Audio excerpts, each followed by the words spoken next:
Sweet, sweet sugar, sweet, sweet sugar.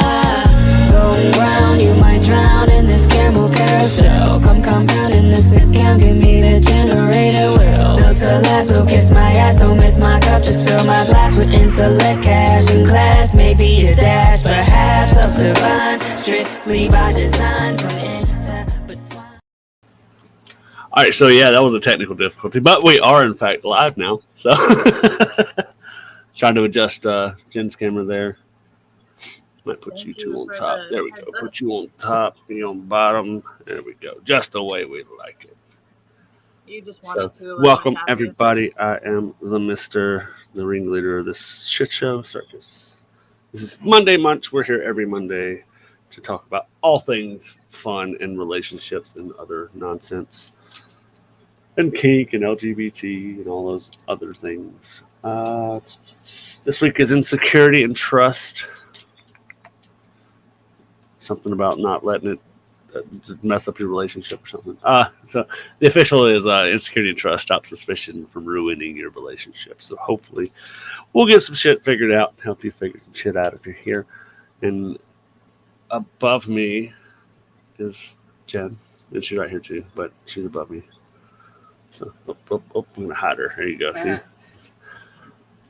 Hi, everybody. How are you? Hope your Monday is amazing. Hope you've all had a wonderful week. I am the one and only Jen. Juniper Jen.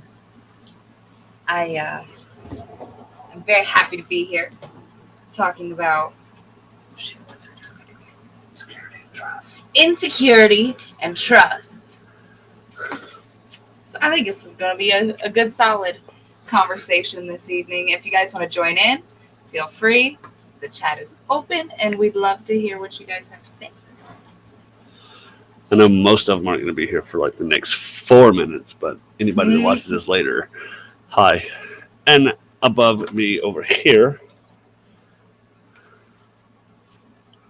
Hello. I think you're muted, love. Yeah, you're muted.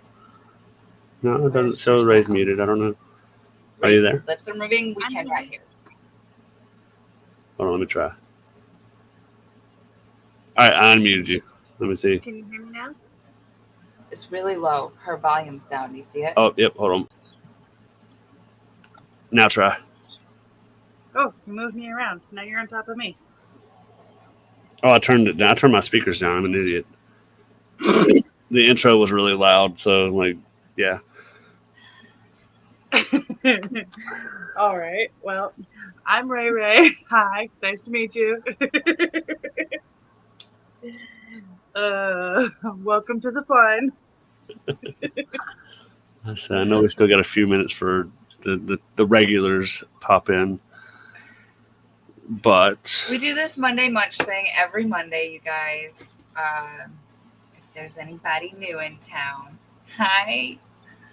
We're not doctors. We're just, real humans with our experiences, and just want to share with you all and have you all share with us.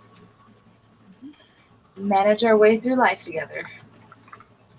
And for those that watch regularly, I manage to tie almost every subject into parenting because that's what I do. I tend to give that darker aspect of things. The past life that I had really gave me a lot of insight that a lot of people don't want to discuss and talk about. I like to ask silly questions and be a pervert. And I like to be an asshole every now and then. So I think it works out. It's almost guaranteed there will be at least one fuck you, mister. Yeah, that's just good communication we have there.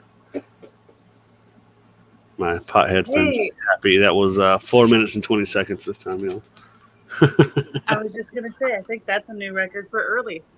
Oh, no, I said that last week. That was the first word I said as soon as the intro ended. But it's not even time for us to be live yet. Oh, you are correct. Then I guess it absolutely is a brand new record. It'll probably not be beat for a while. So if you are here or just watching, if this actually makes the edit and cut,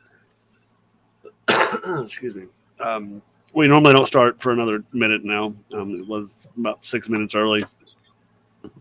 Hit a button on the other device and it started everything. So here we are, and hopefully you're here too. All right. So I guess we'll officially start now. I don't know. We'll just kick it for a second. No sense in being early. Do we have any comments? I think I saw somewhere that we had Nope, some comments. not yet. No? Okay. And that's okay. Sorry, that was a lot yummier than I was expecting it to be. That Burger King just hits the spot sometimes.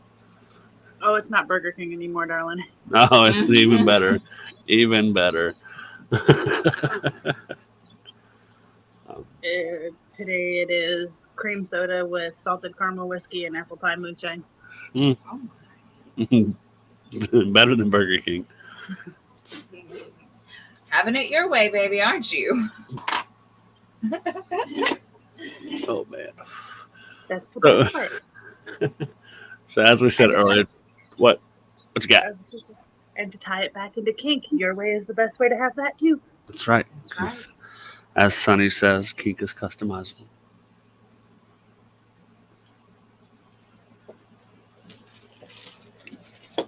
Red Bull hasn't sponsored me yet, and I'm very disappointed. Is that mine? You wanted water. Water. I mean, you can have it, but you wanted water, so I got you water. I'm talking about mine from the store way earlier. Oh Never drank it. yeah. That's mine. Yeah. Well, it's Yeah. ours, community property. It's okay. I love you. There's that Florida air. There's I actually actually two like in the your fridge, so if you want to go get those. All right. Sharing is caring. Mm-hmm. The Florida air is all stirred up right now. Right? So now it's extra carbonated. Which How? me loving to share, you guys, ties into our topic. That my love for sharing and caring. I don't know if it automatically makes me less insecure about it. I feel like I'm very trusting in the relationships I have. But I feel like because I love to share, it makes me feel less insecure than others. Like even in like a life setting, like sharing my pie. Because I know I'll be able to have more pie later. What kind of pie are we talking about here? How about Cherry pie. cherry pie? So, like, for instance, we're all at a party, we're having some pie, and my piece is a little bit smaller than somebody else's. I don't feel terrible about it because I know that I can come home and get some pie in my refrigerator or go to the next party and have some cherry pie. I just get cherry pie all the time. I think that helps a lot. Absolutely. Show of hands. Who likes cherry pie?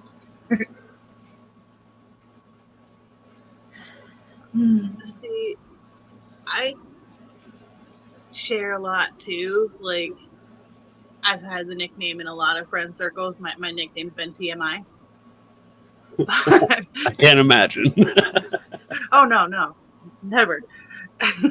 But I don't know. I feel like I share more because of my insecurities.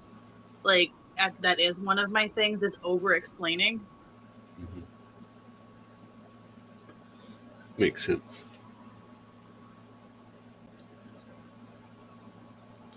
So, a lot of people I don't think can come to terms with being insecure. Like, they can't actually. A lot of people don't acknowledge it. They mask it with other things, and that ends up being fun to watch. I'm very openly insecure. Like, Right. Well, we've established we are all kind of a little bit different here, and that's perfectly fine. Because who wants to be normal? But you were talking about. only a setting on the washing machine. That's right. I don't even think that's a setting on there anymore. Not on mine, at least. Now I want to go look at my washer. Yeah, see? We have a normal. No, we don't. Do Yes, we really? we do. I know we have regular, super, small, That's the size of the load. right? Not And you got cold, warm, and hot. normal is like you have delicates, you have normal, and you have heavy duty.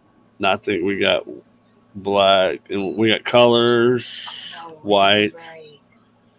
and delicates. So we don't have a normal. And I don't even do laundry.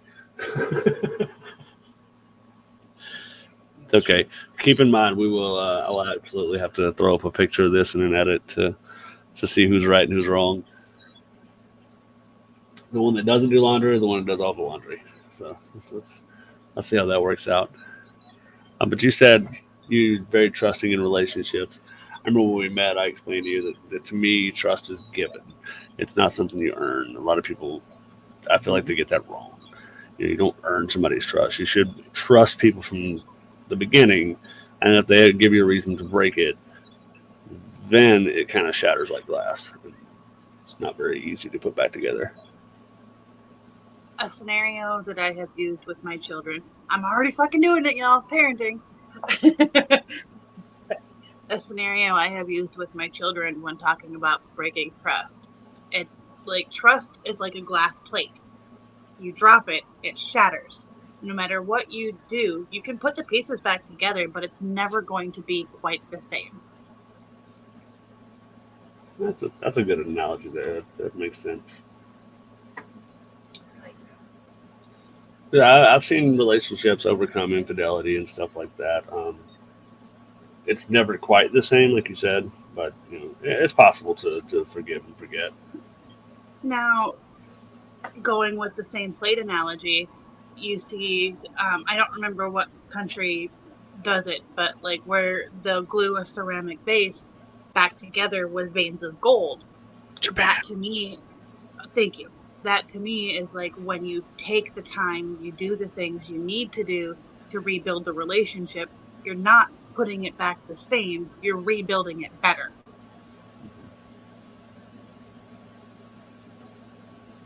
%. Sorry, I got distracted here with settings. I like that a lot. Yeah, and I think the more insecure people are in a relationship, the more they try to control the relationship.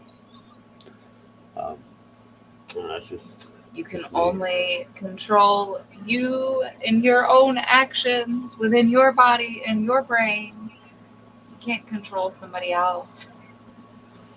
Oh, and let me clear something up for all my overanalyzers. I looked at Jen when I said that. That's because she's sitting next to me and I'm having a conversation, not because either of us are in a controlling relationship.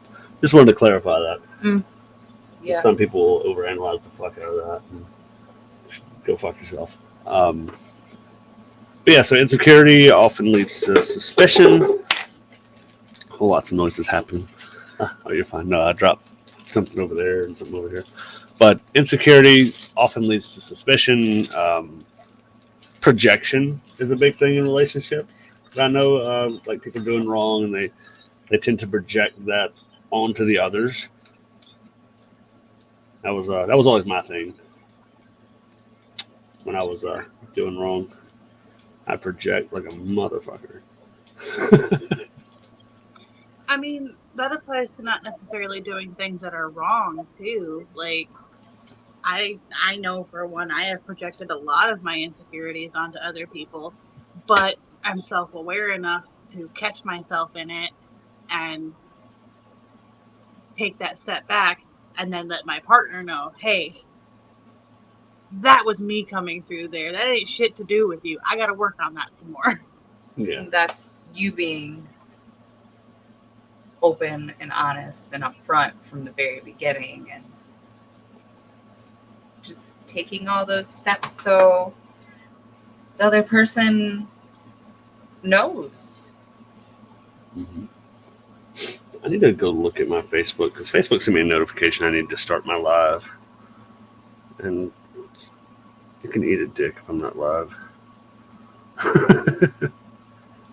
One thing that I have said a lot going with the whole being open and upfront thing, it is impossible to form a genuine connection with another human if you're not being yourself. If you're not genuine, that connection is going to be based on whatever front you have put up. It's not going to truly be connecting to you.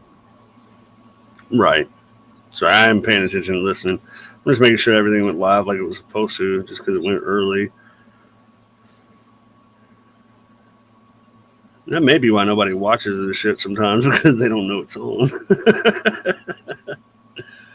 YouTube. Let's see. Are we live on YouTube at least?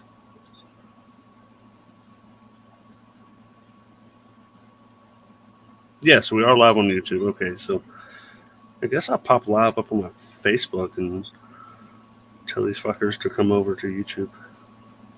Give me just a second, guys. Sorry, we're having all kind of difficulties. I didn't know that, though. No, you're good there, because it'll pop it up over here for me. Okay. Well, That's all right. The people watching it later will hear all the good stuff I just said. Right. What's mine? I'm at 28%. Fuck, we'll go live. There we go. All right. Rotate my device. Go fuck yourself. Okay. Yeah, so, okay, cool. So we've got Facebook. Now, if you're on Facebook, then it's not doing the thing we're supposed to be doing. That's crazy. So I wonder how long it's not been going live on Facebook. it's on our Facebook every week, maybe. It's not now. It's not now, but it usually is Well, because I go back and look at the okay. comments and stuff. Because All right. We also We get say that we're comments gonna do pop that. up. Yeah. We also get comments that pop up during the show that say Facebook. Oh, yeah, you're right. Yeah. It fucks with me. I don't know. That's fucking with me. I don't know what happened. Either way, they can send me stars and stuff on Facebook, which is neat. So, hi, Facebook. It's Monday Munch, and we're having some technical issues. Are we surprised? No. Anyway, The tech guy doesn't know how to if run his you'd tech. like, you can hop over to YouTube. We've got it going on over there. And I guess we're just going to carry on with our conversation. Fuck it. We're just going to ignore that and keep on rolling. If you're here, you're here. If you're not, you'll see it later. So you said something about it being open and talking about things early.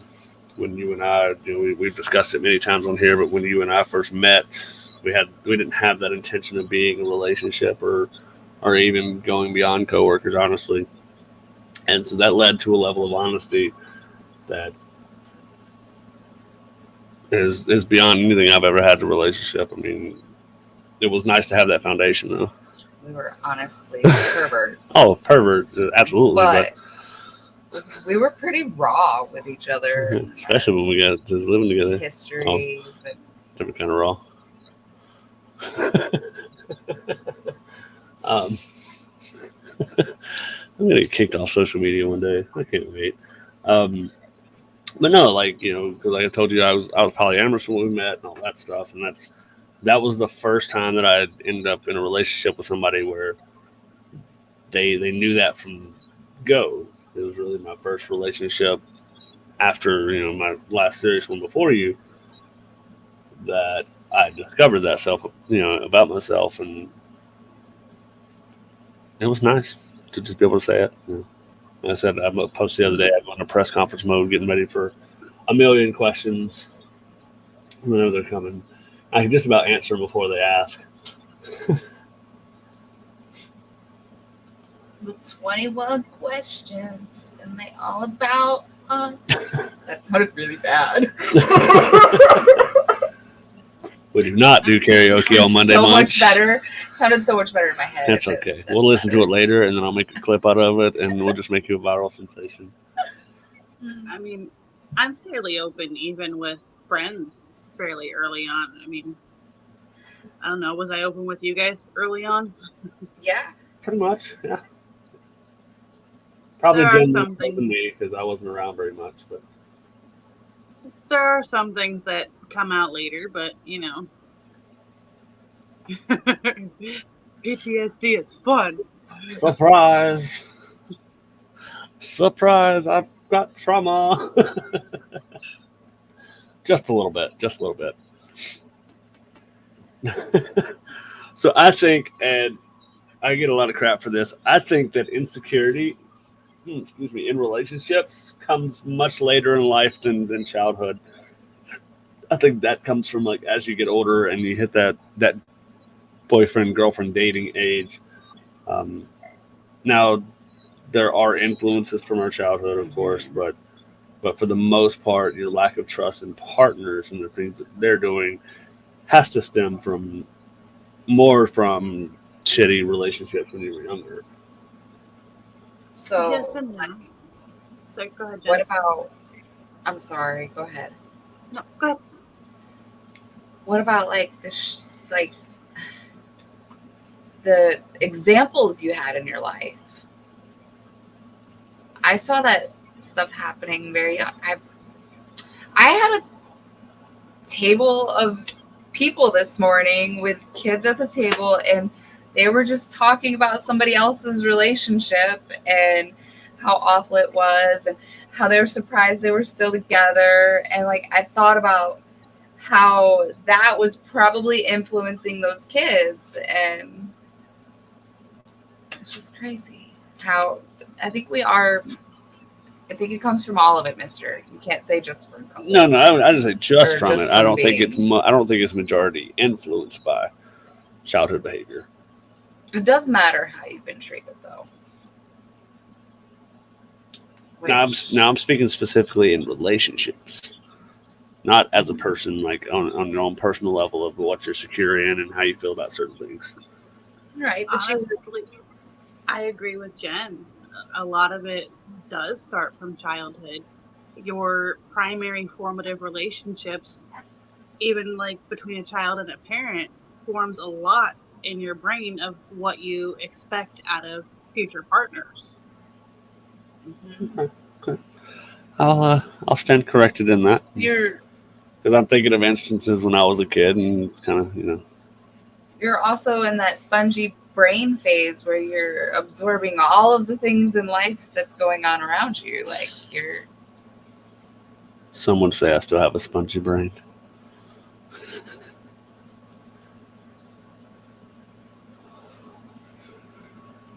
mhm, The texture of like a fudge round by now, probably. probably brown and icky like one too. Oh.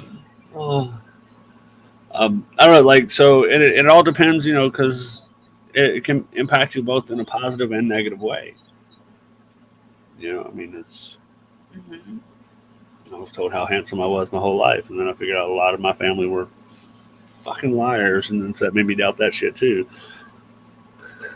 Well, I didn't know you then, but you're handsome now, so fuck it. Well, thank you. I try. No, you don't. That's part of what makes you so attractive is you don't try. You just You know how are. hard it is to do my hair every day? I'm not gonna argue with you, mister. Well, that takes all the fun out of it.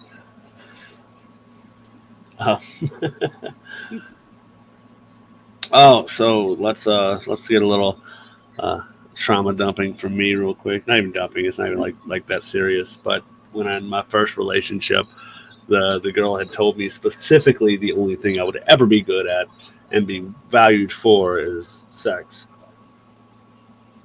So instead of me being all boo-hoo about it, I just learned how to do all that stuff really, really well. I was like, well, that's going to be the case, and I might as well be the best at it. So I took it to heart. So I don't see that as a negative impact. It was a shitty thing to say to someone, but whatever. I mean, I'm already getting it right at 13, 14. You can only I improve. think that positively impacted our relationship. Yeah. I mean, yeah, you know how to sling it pretty good. But we also addressed together that, it's for sport or not for sport. It's not a sport. We're not here to win. We're here to have fun. It's a race, not a marathon. Or it's a marathon, not a race. Sorry. It's my new Did I say philosophy. all that right? I'm Yeah. sorry, guys. I have a toothache, and I You're might doing have to great. duck out early. But no, like especially in the beginning, like, it was just about having fun, playing around, all that stuff. I mean, it still is now, but it's not about who wins the race. It's just we just had fun running it.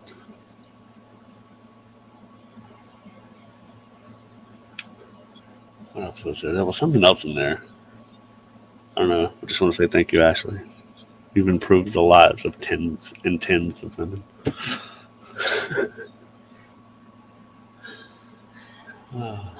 Yeah, thanks, Ashley. I'm not complaining though. It is one of those things though, because like when I still remember hearing her say that. I can visualize it in my head. I was like, "Fuck, that sucks." But we had just finished like having sex, so like, Was it a compliment? that's what I'm saying. Like now that I'm older and can like analyze a little better, was it a compliment? Saying like that's like the good thing I do. Kind of a douchebag and Ashley. immature. Yeah, Ashley, I need you to like find this one day and let me know. Can I like what is it, like an update? If you want to come over, we'll see if things have improved. Ray, help! Get us back on topic. Oh, so I'll get us right back on topic. But it's not always good like that. It doesn't always. Oh, I'm sorry, I'm typing something in. Obviously, insecurities don't,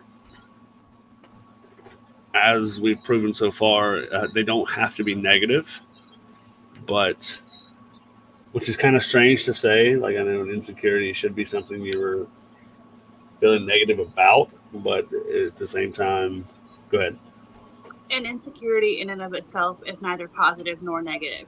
What makes it either positive or negative is the actions you take based on that insecurity. Okay. I'll get down with that.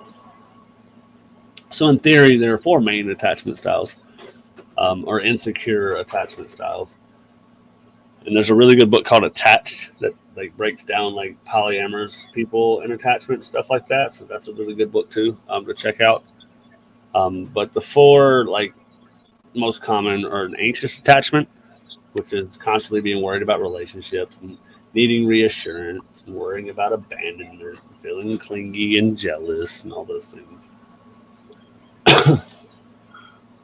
I would also like to add that just because you fit one... Ow! Let's everybody mute.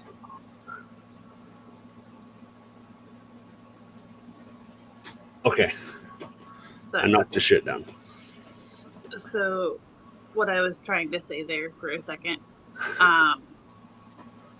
just because you fit most of the aspects of any form of attachment style doesn't mean you are going to have every aspect. Yeah, absolutely. I've known some that have the avoidant attachment style, which is they value their independence. They tend to be independent even in a relationship. A lot of them have issues with intimacy because that builds a bond. They don't like to depend on each other. They tend to suppress their emotions, things like that. So that's another way, which I can think of a few people that I know that are like that. Disorganized attachment. This is not me. This is just, even though it says disorganized, it doesn't mean it's about me. There's no clear strategy. They're both a mix of anxious and avoidant. Let's try that again. There's no clear strategy. They're a mixture of both anxious and avoidant. They often have confusion, fear, and chaos in relationships, and usually have unresolved trauma. Way to call me out. Just trying to figure out who we are as people.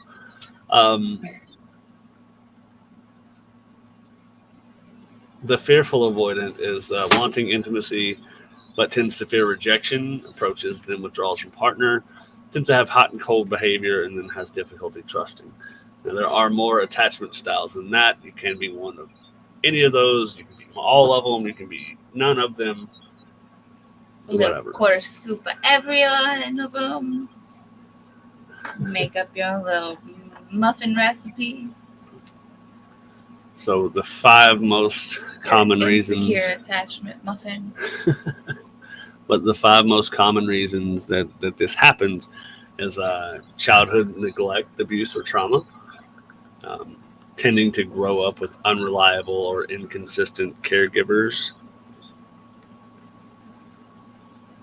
A lack of physical or emotional nurturing, so like that cold, clinical type parent.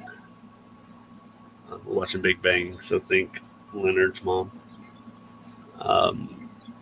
Abandonment or loss of caregivers. Sometimes things can happen outside of your control. No one does anything to you, but life happens. People die, and we lose people, and shit like that happens. So those are things that can happen as well. And then my personal favorite is a poor relationship model from your parents.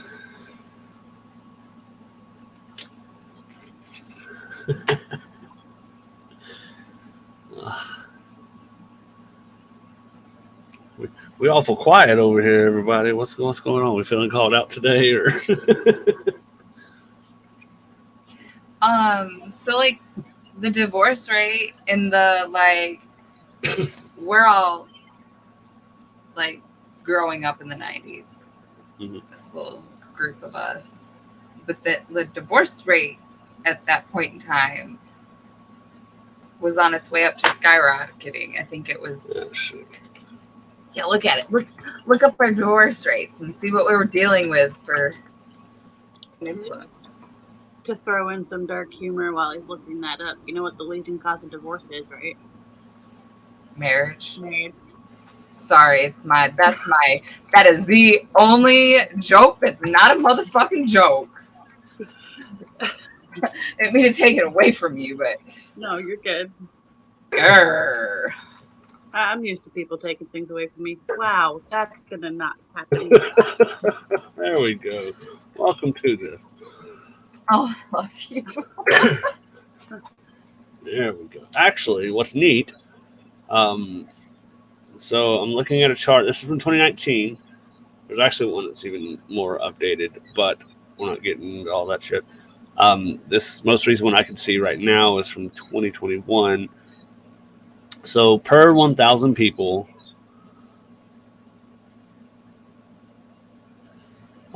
just a second. Sorry, I lost the map I wanted. There we go. So per 1,000 married population, 9.2. So this is 1960. 9.2 was the divorce rate. So 9.2 people out of 1,000, or 9.2 marriages out of 1,000 would get divorced in the 60s. That skyrocketed, and then in the 80s it was 22.6 couples out of 1,000. But as of late, and it kind of leveled out, dipped down to about 19.8 in 2010. So it was on the decline in the 90s. That many divorces? It's not. Oh, It's not as bad as people make it out to be, honestly. I swear, every friend I had divorced parents as well. Like, I can't figure this out in my head. That can't be right. Here we go. A lot of that has to do with trauma bonding with friends. People that have been through similar stuff tend to gravitate towards each other. So I've got another one that's it's an actual percentage of statistics, because I know that 1 in 1,000 stuff, like, it's kind of a crazy thing because you think of how large the population is and all that stuff. But let's do percentages. So roughly 27% of marriages ended in divorce in 1960. Once again, that skyrocketed, and it looks like it was about 1977, 75, somewhere in that range. It went all the way up to 50%. It kind of played on that line up until 2010. It jumped up a little higher than 50%, and now it's actually on the decline at a pretty decent rate. That's probably because nobody's getting married. Actually, I personally think it has to do with a lot more people are more self-aware. Emotions are not as taboo of a subject to discuss as they once were. Mm-hmm. So people communicate more. As of right now, we're back in that 1965 percentage rate, where it was, that 25 or 30% in the 50s and 60s. It's down to like 26% as of 2020, which is some newer data. Do you know what my brain is correlating all this with? The women's rights. Yep. The women's rights movement was a big Women's part of rights. it. Civil rights. We got our backbone, went to work, started supporting ourselves, fucking realized shit. Finally started realizing our self-awareness, like Ray was saying, has become a thing. We're getting smart. We're flapping our chicken wings. I would like to see. I see a spike in these charts every time right around 1940, around World War II. I just wonder how that worked, or if that was like an actual reason for that. It'd be pretty interesting to find out. Now you have a rabbit hole to go down. Yeah, well, y'all just keep on chatting. Oh boy, I didn't say now. No, I'm just looking it up now, so I can have it later. I have your notebook. Sweet. You can take notes for you. It's okay. We know you like going into holes, mister. Absolutely. Gotta have something to do. The war brought many couples together, but it drove many apart. The stress of deployment strained some fragile partnerships to the breaking point. Wives left husbands for new partners they met while their spouse was overseas. Fucking Jodies. That's why there was divorces. These douchebags that sleep with the... Jody is a term for somebody that fucks your wife while you're overseas. Or your husband. Why? Or your How did partner that in become general. a term? I don't know. We'll find that out later. Not going down that rabbit hole. That's an unrelated rabbit hole. I didn't know that. They knew. So that was the cause of the spike there. So it was correlated to the war. War bombs that were being served. Can you imagine being in a war zone getting served divorce papers? You think they dropped them out of airplanes like they were dropping paratroopers and then just boom, stack of mail with divorce papers in it? Aww. Aww. That's sad. It is sad. I could make it sadder, but I'm not going to. So when you have insecure attachments, you tend to struggle with jealousy, neediness, you're overly suspicious of people. You will sabotage or undermine your own relationships. You can blame others for your relationship problems, because and to me that part is more or less others can expose the problems that are there. If you make a really good friend at work, it doesn't mean that you're necessarily sleeping with that person, but you could absolutely be accused of it because that's an insecurity that's been there. And then oftentimes we can feel unworthy of the love that we receive. That's one of the people who tend to relate with a lot of is not feeling like you deserve the love that you have. Yeah, there we go.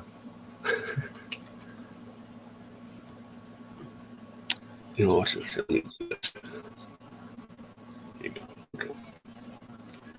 We need another tripod. Yeah, we'll get some. I can't be the only tripod in this.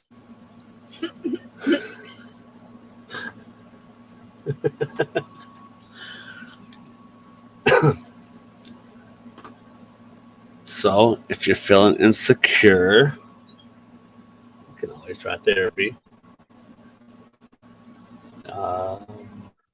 That's a good, that's like the answer to most things. Is fucking go to therapy. Yell at a stranger or talk to a stranger or Talk it out. because let's be honest, most psychologists know some shit, but they don't know more than most people.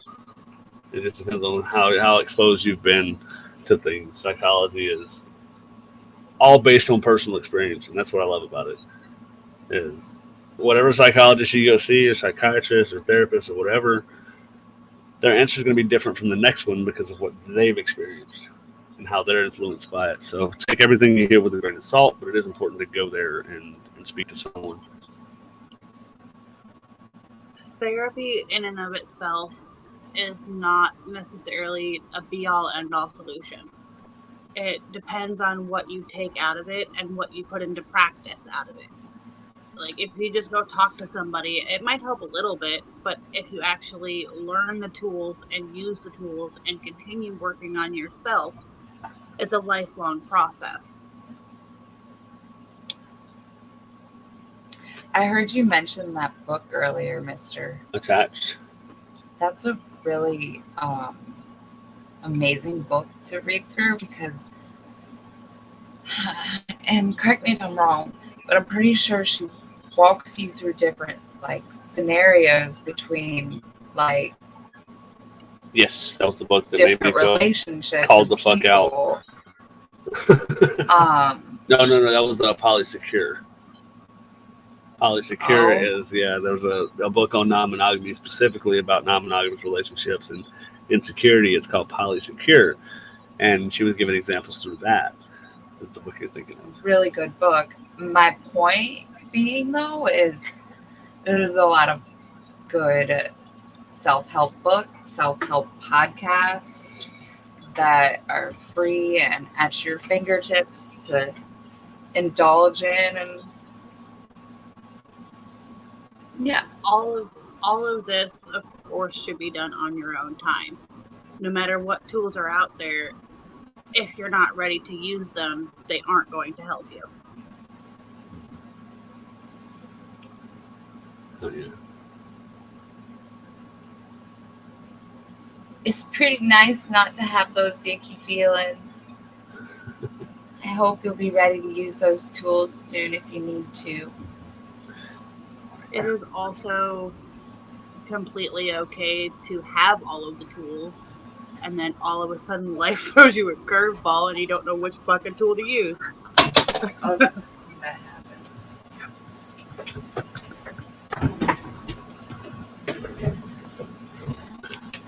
I was pushing my snack cart around for y'all. Then your stuff froze. Yeah, internet's fucking garbage sometimes. Reading spectrum. Yeah. Bad part is my computer internet goes wonky and just plugged in straight to the router. So we're all just getting signal fucked tonight, huh? Childhood experiences with caregivers. We've talked about that a lot already. Yep. Okay. Well, moving past that. Unresolved self-esteem issues. We've covered that one too. I mean, Oh, well. Not really. Not really. I have a lot of self-esteem issues. that probably come from Ashley telling you that all you'll ever be good at is fuck. Nope. That was a Cupcakes. confidence booster. Being told all I'd be good at sex. Was it a confidence booster, or did it kind of fuck with you when you were younger? Well, fuck me when I was younger, but I figured that shit out real quick. So So it's both. Yeah. So once again, I'm thank you, Ashley. I'm still very much working on a lot of my self-esteem issues. I mean, you guys have known me for a little while now, and there's been a lot of work in the last couple of years. Tremendous improvements, though. mhm. Working on yourself is never going to be an easy process. It's worth it. Like, just speaking from personal experience, going from not being able to say no to a stranger on the internet and letting them pressure me into things that I was not ready for, to now I can tell Mister to fuck off. Like, That's a big it is, it's very freeing.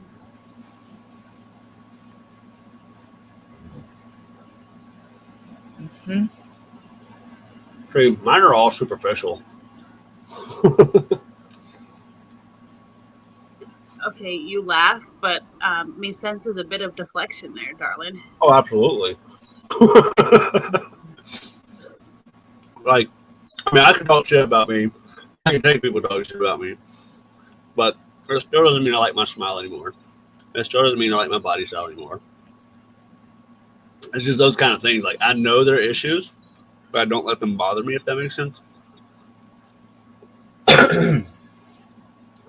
If it's the end of the day, if you don't fucking like me, then it's your problem, not mine.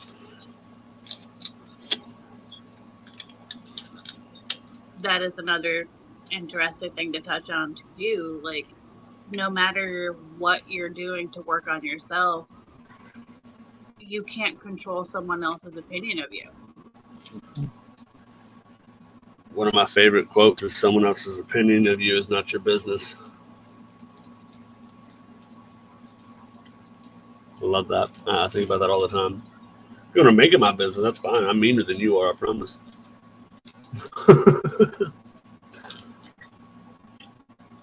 That does kind of depend a little bit on who it is. Like, if it's a stranger, sure, whatever. But when it comes to your partner or partners, that does matter a little bit more. Oh yeah, that always has a little more sting to it. Yeah. Now, like my friends, nah. It's gonna be on. Like, we're gonna see if we can end this friendship right now.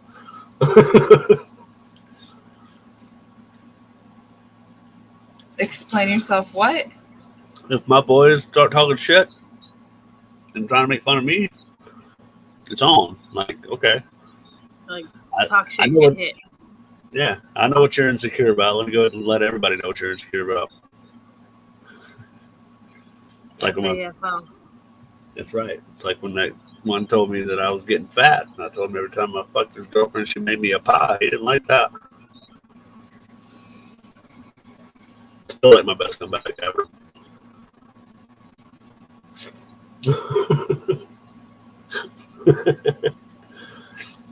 Personality differences is another key point I have on here. That can cause insecurity. Introverts and extroverts together.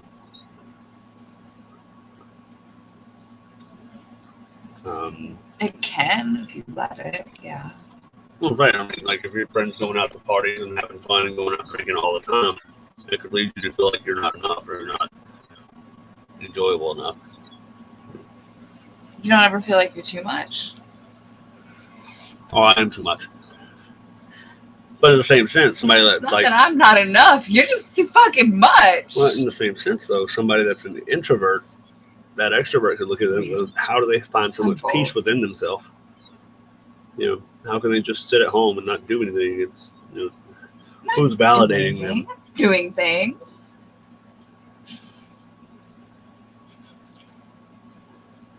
It's hard. Doing lots of things. I think it's more, how can they be in a place where they don't need that external validation from other sources? 1,000%. Keep freezing on lovely faces.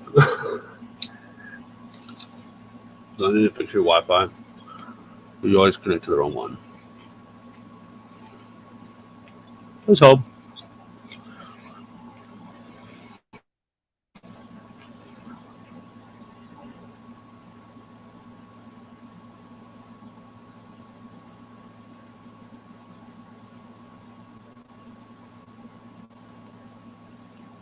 Wait. Maybe. If it's been bullshit, is wrong password. I set that password. Whatever. Okay.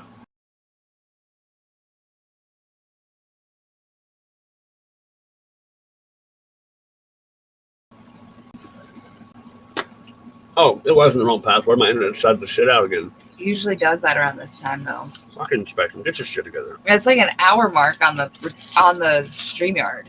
I've noticed it like the past 5 munches. I don't know if anybody else can help me notice Maybe it's that. Just a coinky dink. Or maybe that's an intermission. It just gives us an intermission regardless. Like, you guys have been on here way too fucking long. So, signs of suspicious behavior. Or that you're overly suspicious. Monitoring your partner's actions. You know, The GPS said you were going to the store. It would take 12 minutes. It took 14. What was the extra 2 minutes? Because, motherfucker, I didn't want to come home. Okay? Sat in the car, bashing my head against the fucking steering wheel before I left the store because I knew if I did it in the driveway, you'd see me. I've seen so many people go through stuff like that, and it's awful. Check the mileage on your car, Yeah, gas in the tank. that helped me find out somebody was fucking around me one time though. I wasn't even looking for it. I just happened to notice it. And to defend that, the tire was low on air. Gas was low. I knew these things because I took care of those things. And then, they went like 45 minutes away. And they came home. Gas was still low. Like barely moved. And the mileage hadn't gone up like 50 maybe. Without reset the thing. I was like, well, fuck, I need to do that. What? Just look at the camera. Look at the camera. Look at Gotcha. me too Well, it's much. easier to look at a person. Finish your story. Yeah, so the mileage was still low because, like I said, I had just reset it, not with the intention of thinking anything was happening, but me fucking around, trying to change the setting on it, and it just reset it. So come back and it's like 40 something miles on it. And the fucking place is already 40 miles away. So without intentionally checking those things, I did find that out. But also not a healthy time in my life anyway.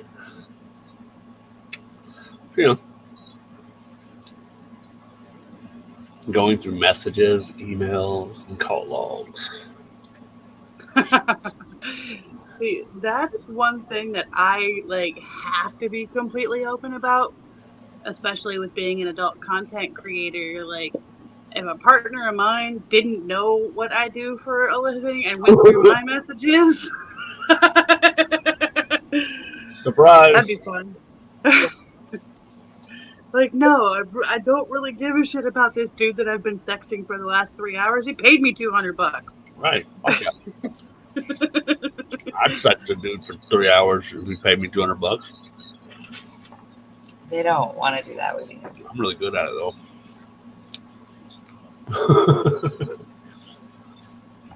Or maybe they do. I started in the days of Get your OnlyFans. What are you looking at me for? I'm just saying. I started. I highly encourage anybody and everybody. I had Yahoo Messenger, AIM, chat rooms. That was my shit. Interrogating partner about interactions. I don't do Back to the interrogations. messages thing though. Yeah, insecure you have to be. Go pick up somebody's phone and go wonder who they're talking to. I pick up your phone every night. Do you know why? Because you check my alarms and make sure I have a battery. And that's it. No reason to do anything else. Doesn't even look to see if I watched porn that night. Not whatever. Oh shit. She got 23%. Now, I have had a couple of partners that, since I've been doing what I do, that have gone through and read some of the conversations that have been paid for just to get ideas. Right, but you've offered that up. Of course. Yeah, see. The way I've always thought about it, or the way I think about it nowadays, I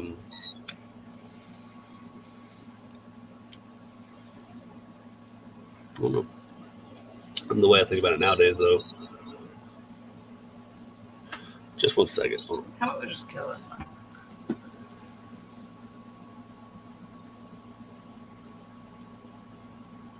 That should be better. I do have a question that I kind of has been going through my head that's on topic, but not necessarily this part of this topic. Okay. So, what is the best way to handle if you're in a relationship that's polyamorous and like your partner gets more and more possessive because of their insecurities? Like, how do you fix that? Well, step one is communicate. Step two is explain to them that that's not how that works. And that's a behavior that you can help them through, but you can't fix for them. And how would you help them through it? Other than going back to saying that this is what we talked about, like... I got you. Just So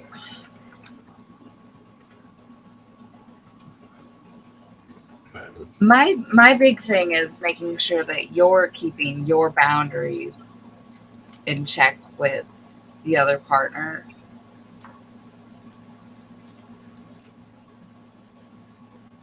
And making sure that they're understanding that those are there for the reasons that you have them in place. And that requires the communication that Mr. was talking about. And then allowing them the chance to communicate their feelings about the matter and the situation. And if it becomes a continuous circle and it doesn't ever get fixed, then maybe we should reevaluate the whole situation. I think I worded that well. absolutely. Sorry to derail a little bit, but... Oh no, you're great. Oh, this fucking piece of shit. Never apologize. I think it's been a great lunch tonight. Absolutely. What I are you got doing? so much work to do on my website. Okay, anyway, I was looking for an actual article. Maybe it's under personal development.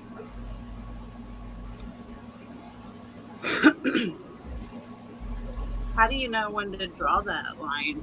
Like, how do you know when to draw the line of when it's not fixable? Well, real quick before we get to that, you asked like kind of an extra, so something you could do with your partner. I had to find it to make sure I was wording it the right way. Oh, and then what? Yeah, and it's fun to do with your partner when they're feeling like jealous or insecure about something. It's the and then what exercise. Who taught us this? I believe it's Who multi-amory. gets credit I for don't that? know. All the people get Polyamory Weekly is a show. I don't think it's a show anymore, but it was a show called Polyamory Weekly. But basically, you start imagine a situation that could trigger jealousy, and make it imagine a personal situation for yourself. There's no same path on this. So now that you have that scenario, you ask yourself, and then what? And you keep doing this until it's like ridiculous. Yeah, I've given the example before, but my partner has a date with someone tonight. Well, and then what? They have a really good time. Well, and then what? She wants to go home with him and have sex. And then what? They hook up and she really enjoys it. And then what? She wants to be with him instead of me because the sex is better. And then what? So right there is almost the peak of the insecurity. She leaves me for him. And then what? She meets his family. And then what? She falls in love with his sister. And then what? She runs away with his sister to Oklahoma to open a cat ranch. And then what? The cats take over the ranch and start a revolution and take over the world. Like, that's the whole point of it, is eventually it needs to be so silly that initial insecurity of your partner going on a date is hilarious, because the cats are going to take over the world because of that.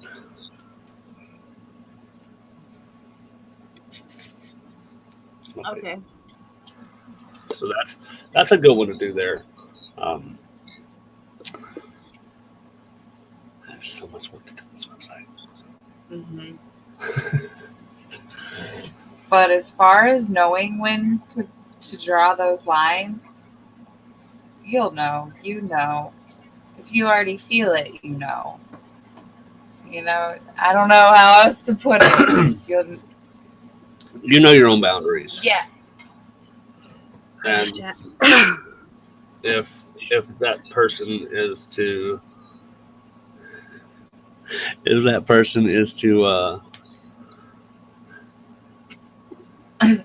set, so if that person to cross that boundary anyway, so like we have a pretty set boundary that we don't go in each other's shit unless we need to go in each other's shit to help each other.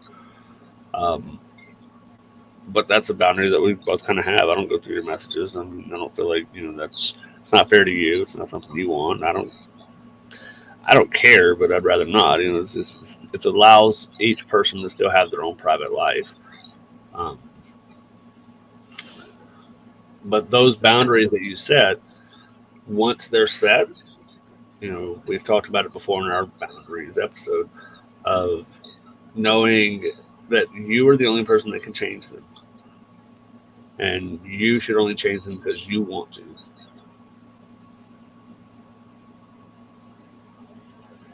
You know, regardless of if you're doing something wrong or not, if your partner looks at you and says, "Let me see your phone so I can go through your messages," you are perfectly allowed to go fuck you. No thanks. Even if you're doing not a thing wrong. You don't have to validate your partner's insecurity when they're projecting it on you. You can help them get through it, but you don't have to pull your own boundaries back. I value the privacy. Privacy.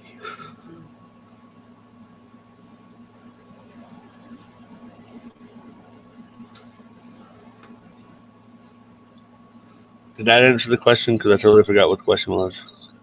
I think you're good. went a little further. Okay. Did your cookies hit? No. Oh, I forgot to take any You do credit. have cookies. I told you. I do, but I was eating my Ferrero Rocher. Ferrero Rocher. Ferrero Rocher. I will pay somebody $5 that has a severe speech impediment and a stutter to say Ferrero Rocher 10 times. No, we won't. I will, no, absolutely. The fuck you won't. That would be like the best $5 I could spend this month. Oh, you said $5. Back on topic. Back on topic, mister. Thank you. That was on topic. It was candy. I ate the candy on the show. How about... All right, here's your first official fuck you, mister. So, that's a lot of times it leads to a spiraling, you know, those feelings and those thoughts and those insecurities lead to that spiraling negative thought pattern. You know, it's the and then what exercise, but not in a creative and constructive way.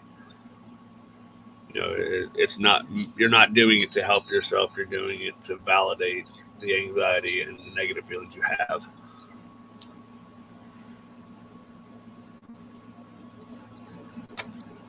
But if you want to communicate with your partner, you should often express your feelings without blaming. You don't want to blame each other for anything. It's not someone else's fault that you feel a certain way. Regardless of how you feel or what they did, you're the one that's responsible for your own emotions. If I'm mad, you didn't make me mad. Something in me is upset over an action that you did, but it's still not your fault. It's my responsibility to handle it. That's a hard one to grasp. Mm-hmm.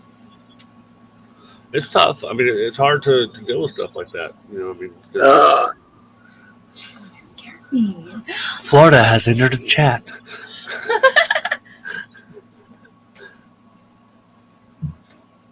I already said the air was extra stirred up. Come on.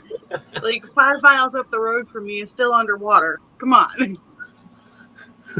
So, yeah. And how? Real quick side note: how are things there? Does everything look okay? Yeah, everything at my place is okay. It's like everywhere around me is bad. Mm-hmm. Like I'd say probably 30% of the county is still under 3 feet of water. But there's nothing here. I didn't even have any downed branches. The only damage at all was a power surge that fried my internet router. That's it. Well, Even my roof that was already leaking before didn't leak. Yeah, maybe it fixed it. You know? Well, weird shit happens in Florida. I had someone fix it right before. Oh, okay. Well, we'll say the hurricane fixed it though. Magic. Like, I think I sent you guys a picture of right up the road from me, where the water at its peak was almost at the streetlights. I'm so out of touch. I don't even know what they named this hurricane. Idalia. That's right. What's an Idalia? It's a name. It's just a name. It's Yep. not like a flower or a ketchup It's a ketchup. or an onion. It is a ketchup. It's named after a ketchup. Dahlia is a flower, but Idalia is just a name. Interesting. Okay. I statements are a big thing Glad when you you're feel expressing somebody, you know, how you're feeling about something. I feel like this. Caveat there. I statements are good when you're communicating. They can contribute to the negative thought spiral, though, if you're going in the direction of, I fucked up. This is my fault. Like, Right. So this is more of the and it caused all of that. right. This is more of the when you're expressing and you're having those conversations. You know, don't sit by yourself and think, you know, well, I did this, I could have done that. I didn't do this. Like those things will absolutely spiral you real quick. Even like the strongest willed people can spiral out of control real quick as soon as they start thinking those simple thoughts of they've caused something. Don't make accusations without evidence. We have that. We know how my thing goes with that. Of course, it's different. You know, in this relationship, it's much different. I mean, Jen would never accuse me of anything, but you know, we would just duke it out if that was the case. I'm not just going to go do it to prove you right. That's because she's put in the work and the years to have that respect. So, you know. I don't have to accuse you of Right. anything. If I'm curious about something, I can ask you. Mm-hmm. Always. Sometimes, even with the proper evidence and accusation, it halts communication. Even if you know what's going on and you have all of this proof to back it up, if you're going into it with an accusation, you're not going into it with the goal of fixing it. Yeah, and that's another thing. You know, if you're accusing somebody of something, then you don't want a resolution. You just want somewhere to point your anger and have them meet you at the same level emotionally. And once again, it's projection a lot of times. You know, that's what it comes down to for most people. Try to focus on the present behavior, not the past. If we focus on my past behaviors before this relationship, you wouldn't trust me to walk to the mailbox. and you know, that's me acknowledging like who I used to be. I've learned a lot. I've earned a lot of the doubt and hatred that I've had from past relationship. You know, 100% my responsibility. Before our relationship formed, I used to call him a dog, like a hound dog. Where are you sleeping tonight? Well, at the time, The neighbor's house, or at the time, I was absolutely single. I'd bounce from a friend to an ex-girlfriend. who's to the scratching your ex-girlfriend. belly tonight? Where are you getting fed? A stray dog finds a home every Straight now up, and then. not a hound dog. But that's why it's key, you know, to focus on. And I don't mean, you know, things that have happened in the relationship that you're in are, to me, they're present behavior, but they can also be past behavior. Don't punish them. Huh? It depends on how long you've been with this partner too. Like, and that's not just necessarily time, but how much this partner has worked on themselves in between. Like, there could be something that they did 6 months ago, but they've worked on it for hours and hours and communicated and gone through all of these discussions. It's not fair to hold that over their head now. I don't think holding things over somebody from the past in the same relationship is very healthy. If you can't move past that, then it's time to extinguish the relationship. It doesn't matter if it was, a month ago. If you guys talked it out and you came to a resolution that was, we're going to move past this, don't continue to make it an issue. Have conversations by all means, but making it, a point of being a problem is Now, not good. I both agree and disagree with that. If there had been steps taken to actually put the resolution into place, absolutely, you're correct. But if the person is still doing the same shit, that's different.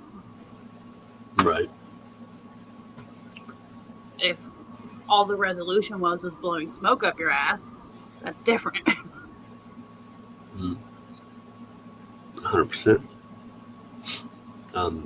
It's a good time. So when you feel like there's a breach of trust, or you're starting to communicate, how you feel, if you're feeling insecure about certain things, when you're having that conversation is a good time to set new boundaries if you need to. Don't necessarily apply some crazy new boundary. If somebody's been going out every Tuesday to have a drink with their friends since you got together and since before you got together, don't pop off with, you can't go out on Tuesdays anymore. I want us to have Tuesday date nights from now on. That just... With that, there may be a different boundary that could be enacted. There could be, instead of don't go out every Tuesday, tell me where you are every Tuesday. Mm-hmm. And to be clear, a lot of people, first thing they think of when it comes to things like that is infidelity. That's not necessarily always the case. It could be stuff with finances. It could be certain habits of alcoholism or drug use. There's probably more of those, like the ones that came to my head. So that's a way to help with that person. Dietary, you said financial. Yeah, dietary could be one. It can be anything that you're working on. Yeah. Self-bettering. Sorry. Self-improvement. Improvement. Self-bettering. I like that one. It's way past my bedtime. Have you ever noticed when you say fuck off, sometimes you sound like a chicken? Fuck off! You say fuck off. Listen. Let's get to the point. And also, Y'all are gonna lose me soon. The other partner has the responsibility to have open conversation with you as well. If they're expressing that they feel like they're stuck at home too much, give them some freedom. Like, fuck, you don't have to be up their ass 24/7. If they want to go have a drink with their buddy, then that's them going to have a drink with their buddy. Like tomorrow night or Wednesday night, I'm going to have a drink with one of my best friends in the world. I've invited Jen because she likes Jen, but I would absolutely be able to go.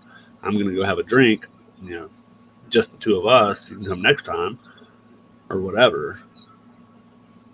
Depending on work and shit, man. Right. I mean, a lot of factors go into that. So you've been invited, you want to go, but you may be exhausted Wednesday and may not go.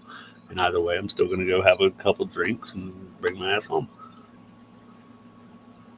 But even in that, like, you've defined what your plan is. You're going to go drink and then come home. Mm-hmm.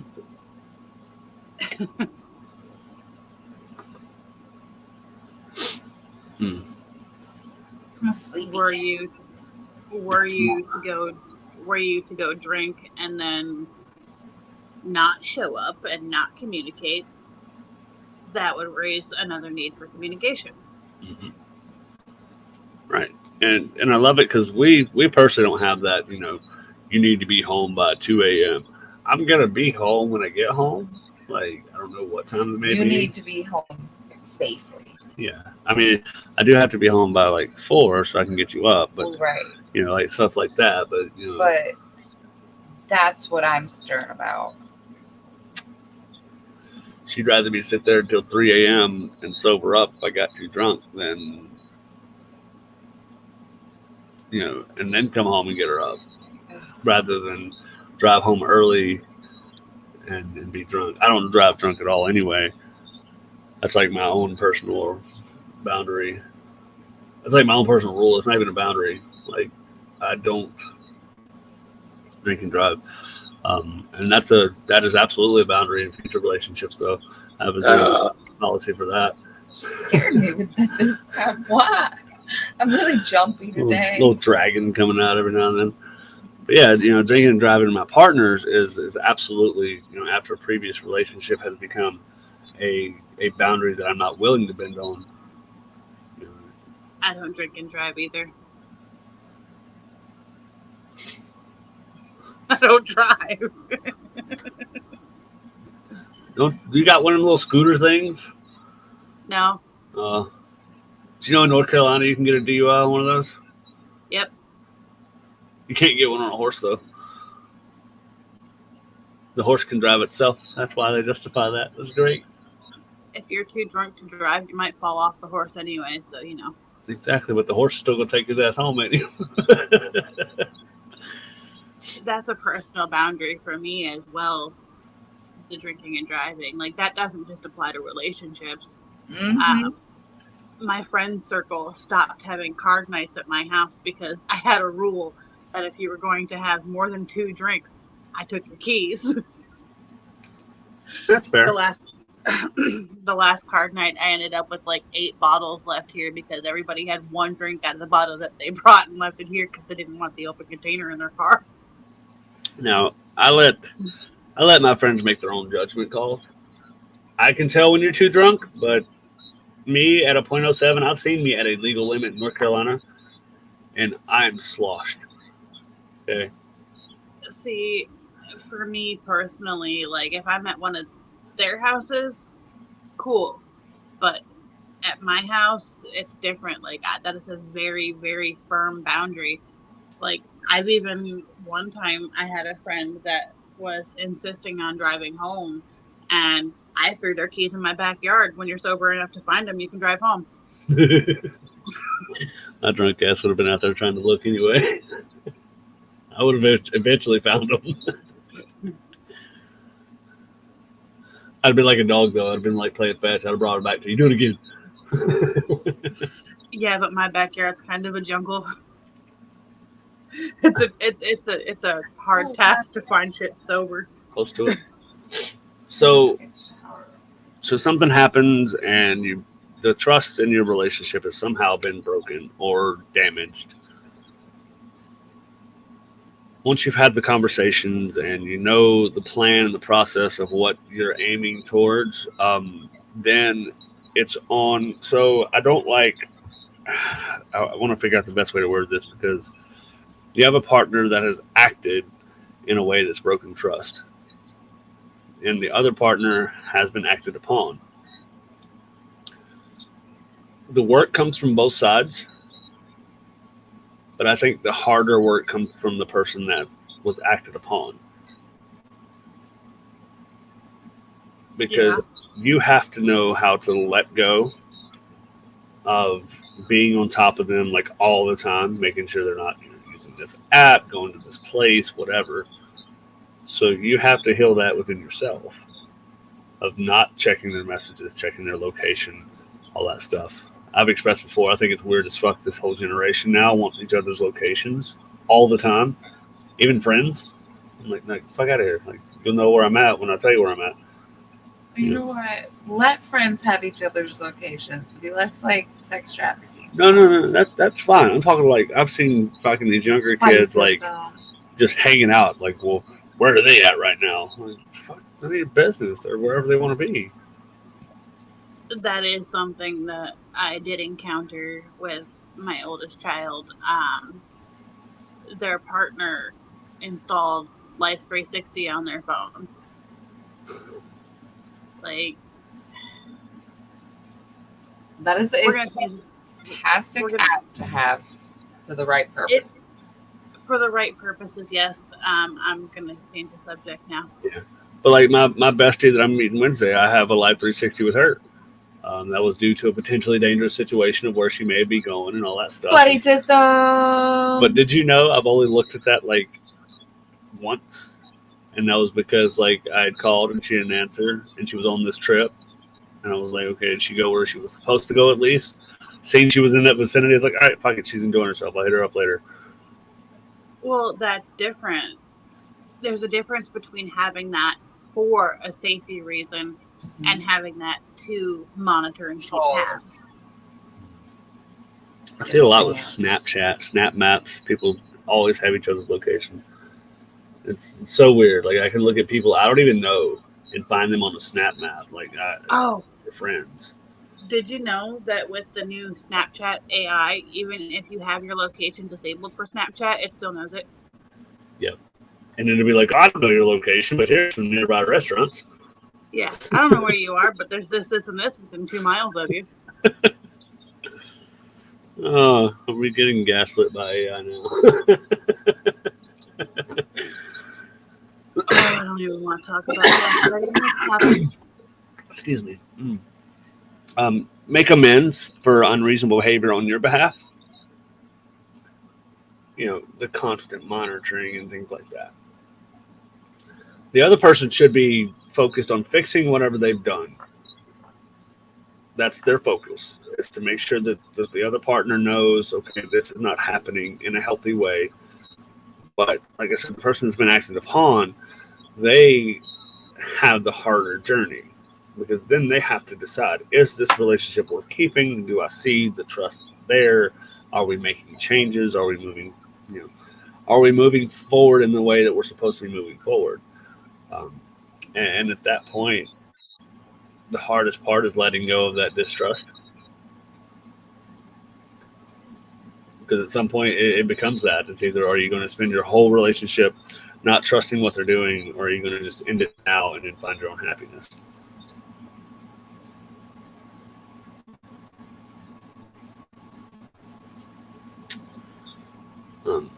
If you've done the wrong thing to someone, apologize sincerely.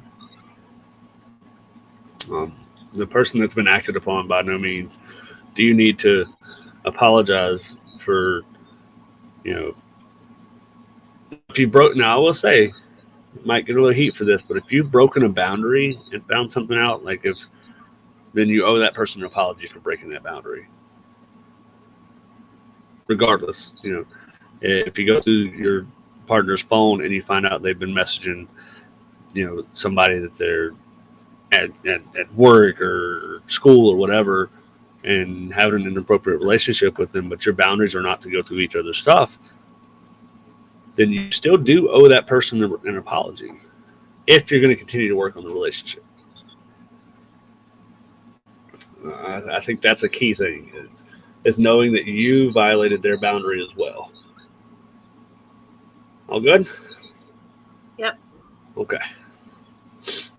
And then you have to base your actions moving forward on the present behavior. Once again, what happened to a month ago is only relevant if the behaviors haven't changed. Go ahead. Never mind. Go ahead. Okay. No, never mind. Never mind. Okay. If it's for safety reasons, I would argue that breaking some boundaries is okay. Absolutely. If you feel unsafe, or you feel like you're in a situation that is unsafe, your boundaries are not a priority to me. If it means I can get out safely, or I can get away safely and not be in harm's way, I'll break every boundary you got. And then flip my finger up in the air while I walk off. This is one of those things. But safety is almost the most important thing of all these.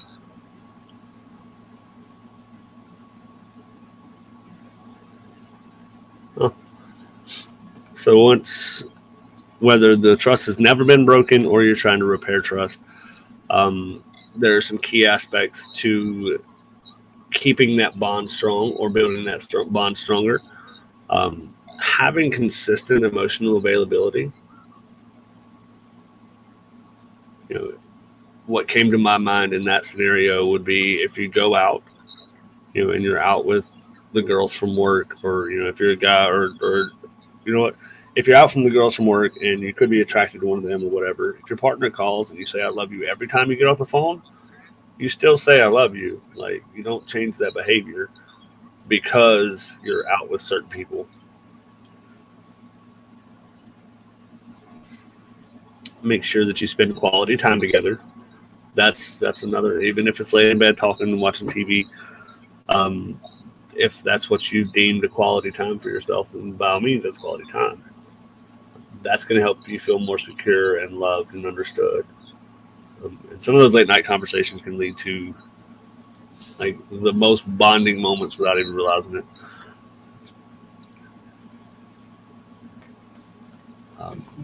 And share your vulnerability. Sometimes you may have a moment of, you know, a song or something on TV or a book you're reading. Something could trigger you into a negative aspect. By all means, share that with that person. If that's a person that's important to you and you see yourself being with long term, then that's important that they know that. The right partner will work on those things and try not to do things to trigger you and have a problem, and make sure that you feel safe and cared for. Should always respect each other's autonomy. That's something that is honestly, it's a newer trend. The concept of autonomy, and it's becoming more widely known, at least. Concept of fucking respect too. Mm-hmm. Respect is definitely becoming a. Sounded so crunchy. Oh, goodness. But at the end of the day, your partner is your partner, not your property. Your friends are your friends, not your property. Your family is your family, not your property. And to treat them as anything less or anything other just makes you a piece of shit. And that's just who you are. But if you give them respect and understand that you may not agree on everything, that's fine. You may have absolutely different views on certain things, but it's not your view to have. You know, that's cool. We disagree. Don't think we can go any further into this without it being a conflict. But I'm glad to know that about you. You know, that kind of thing. Making sure you keep your promises and commitments. That's the most basic thing on forming and building trust. What, promises and commitments? Or the other one? Keeping, I mean, in my perspective, and What is it you always say? say what you mean what you say. Mm-hmm. And your actions speak louder than words. That's really old school. Well, they do, and that's true. Your actions will always speak louder than your words. Don't talk about it, be about That's it. right. Talk shit, get hit. That's a different kind of relationship. That's all about bratting. But so, I like that. I like the notes that I have sometimes. So I know her mouth is hurting. Her phone's almost dead. I'm sure you're exhausted down there. We're at 5%. I hope it doesn't kill the stream No, it when won't. I die. It won't. It's going to just kick you off. Your self-awareness of your own issues can cause your own insecurities. Yep. Fuck you. Absolutely. Get out of here, shit. I love that one, though, because it's true, but it also gives you a chance to be aware. It's self-awareness. You're aware that that's a problem. Fix it. If it's going to hinder you in your relationships, your friendships, your work life, whatever, fix it. If you don't want to fix it or you don't know how to fix it, if you don't want to fix it, then you're just shit out of luck. But if you don't know how to fix it, reach out to somebody that you like, have a good relationship with. Talk to a therapist. go online and talk to a random fucking person on like Omegle or chat roulette or something. Just watch out for all the peckers. Um, but you know, like it gives you somewhere to express this of how can I help. You know, someone will actually give you some advice. Take all advice you get from strangers with a grain of salt. Same with friends because they will give you some shitty advice too. Take all advice, period, whether it's from a stranger, a friend, or a parent, if you're an adult, with a grain of salt. It all has to be filtered through and apply how you choose to apply it. Mm-hmm. Let's see. Oh yeah. Sorry, I've got notes over here. I keep checking out. Communicate your needs compassionately. If you need a date night specifically on this night, say so. You know, but don't do that with the intent of taking away something they already have. The 7 days of the week are the 7 days of the week. You know, if the relationship's important to you, you adjust for it. Hold these up. I'm not going to show you all that side of the room because it's really fucking messy, but my possum's up. It is really messy. Appreciate that, mister. Hey, little possum. She's over there snacking. She found her little snack hole. But anyway, taking away. So if your date night, or like I said earlier, if your partner goes out with their friends on Monday night, and it's been that way since before you were even a thought, that doesn't change because you're around. They can change that if they choose to, but you shouldn't demand that of them to give up their friends for a night with you. Figure out your own fucking night. Or figure out your own time. Have a date before they go out. You know, something like that. Like find those times that matter. And if they can't meet that need of yours and it's a deal breaker for you, then it's a deal breaker. I mean, it's just something you have to fucking live with. Either change your own boundary, change your work schedule, or just keep that same foundation and that same boundary and roll past it. Focus on your own behavior, not your partner's. Now, of course, if they're shitty people, then focus on that and try to safely get out. But, you know, make sure that you're not being an asshole when you don't need to be an asshole. Make sure that you're treating them with empathy and respect and kindness, if that's what you expect. You know, treat others the way you want to be treated. Darn. The source material sucks, but I do like that. It's cliche, but it's cliche for a reason. That's why I'm an asshole to everybody. Face it froze on. Kick me down. I look silly. Oh, look at her. Like all sassy, your phone's about to die. Yeah. Boop. There we go. But yes, it is cliche for a reason. I don't know. At the end of the day, it's. There you go. We'll put you in it. Okay. At the end of the day. Oh, sorry, I got distracted. I want to go pick up my possum. I haven't seen her in like days. At the end of the day, though, your behavior is what your partner is going to reflect. And vice versa. If your partner's an asshole to you, you're probably going to start being an asshole to them. Might be your thing, though. Might be. You know, nobody likes to hear it, but, you know, my parents had quite a history of domestic violence. But they loved that shit. That was how they functioned. If that's how you function, whatever. I'm not judging. It's not healthy, but it's how you work. So Obviously not good for the kids. It's terrible for the kids. You get a kid like me, so let that be your warning, folks. Or you get a kid like me. But that I think is super, super important, though, is people don't realize that your relationship and your happiness is your own to define.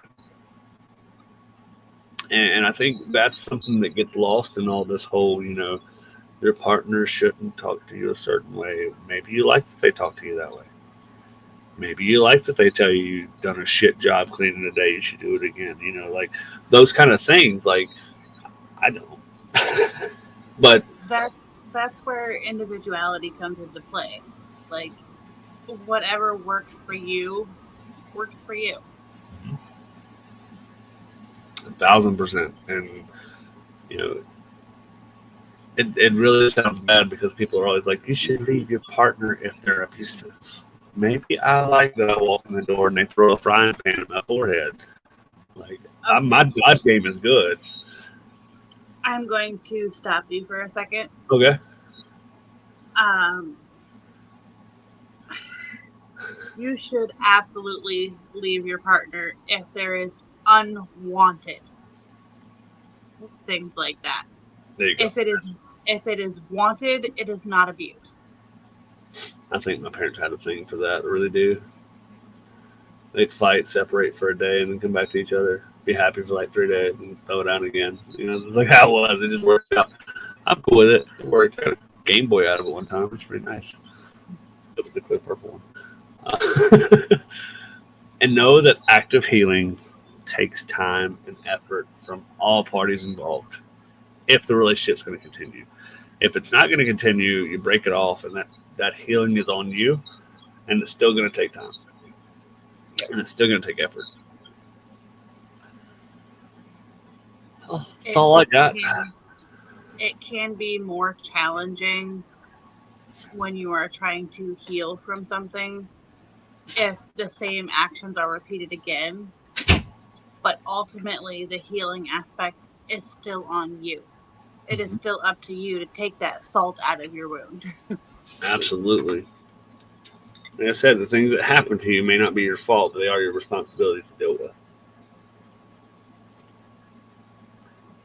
Because if something bad happens to you because of someone else, they're not going to take responsibility and apologize and do the steps it takes to heal you.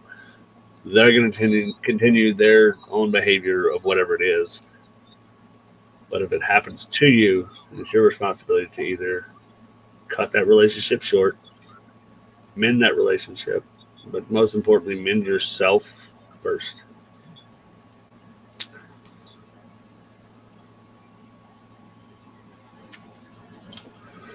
So, kids, get a little more secure in who you are, because insecurity can absolutely be detrimental to a relationship. I wouldn't necessarily say you have to be more secure. I would say you have to know where you're at and communicate where you're at and own where you're at. 100%. Because even expressing those insecurities and communicating with your partner should be willing to help you, should be willing to let you know that those insecurities don't have to be insecurities, and help build each other up. And this also doesn't only apply to romantic relationships. It can apply to any type of relationship where there's more than one human involved. Right?